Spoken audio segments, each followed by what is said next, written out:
Dito po tayo sa Isla Verde. Yun po. Nasa ilalim sila ng tulay nakatira.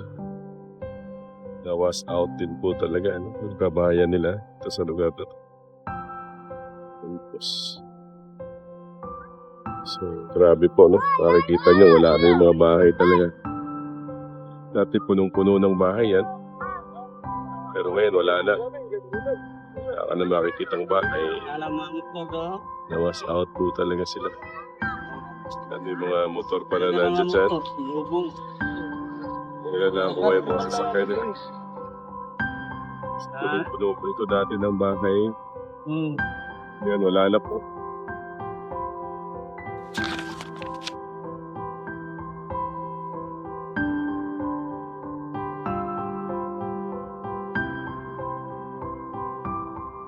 Nandito na po tayo sa Inayawan chapter.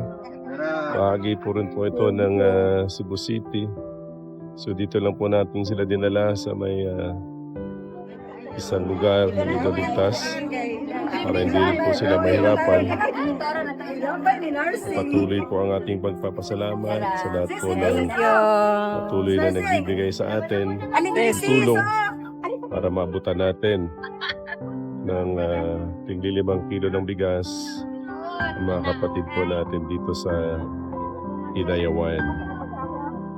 Salamat po muli sa inyong kabutihan. Si Lord na po ang bahala sa inyong lahat. God bless. Renzo Ruiz? Fat. What? Sir Fat? Renzo Fat. F80. Ah, Fat. Gamay na lagi ka. Di mo ka Fat. So, bali mo ano yung balay ni Matay. So, natumba na siya, pila na kadlaw. Itong pagbagyo yun. Pagbagyo yun, pagsugod sa bagyo, Martes. Martes mo siguro itong bagyo. Mga pagkatumba ni. Kisa may kauban ni mo diya tay? Na akong bata diya sood. Kaburang duha. Akong asawa, ito man dito. Ni Balinsa. Oo. So may panginabuhi ni mo ron? Wagi puso kay. Wa ka man makakuha na. Naguba man ang lutuanan. Lutuanan ni mo naguba. So sige, so kinahanglan jud ni mo ni tayo. Atay kas assistance gamay tayo. Tay. Kika ni sa Friends of the Divine Mercy ha. So 5 mil ni tayo.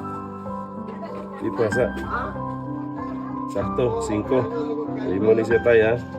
Ugi ka ni sa atong mga igsuon nga tabang na to. So, patabang na natay.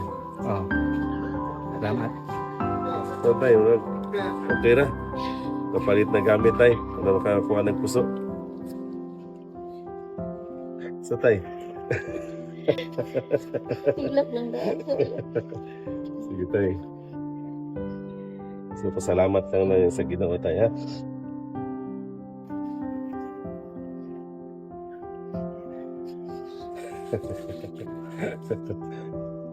Sige tayo. So, napakahina-hina yung bangon tayo. Sa ginagmay lang ha. Sige tayo. God bless ha.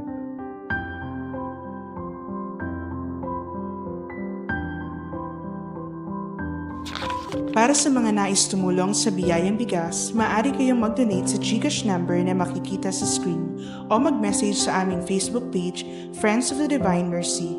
Anumang halaga, malaki man o maliit, ay lubos naming pinasasalamatan at nagbibigay ng pag-asa sa mga nangangailangan.